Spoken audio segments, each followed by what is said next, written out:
ये हम master plan में देख रहे हैं शहबाज कमर्शियल हाफिज़ पे जो है फेज 6 में। ये देखें शहबाज कमर्शियल ख़ैबान हाफिज़ पे, ख़ैबान शहबाज और ख़ैबान शहर के बीच में ख़ैबान हाफिज़ बीच में से क्रॉस करके जा रही है। और ये पूरा मास्टर प्लान में कहाँ पे है शहबाज कमर्शियल।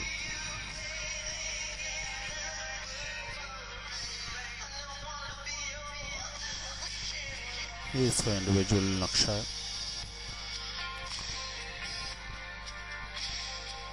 जिसमें प्लॉट्स आप देख सकते हैं। और क्योंकि ये आधा हिस्सा इसका हाफिज़ के एक साइड पे और दूसरी साइड पे, एक साइड पे 100 गज की कैटेगरी है, दूसरी साइड पे 200 गज की।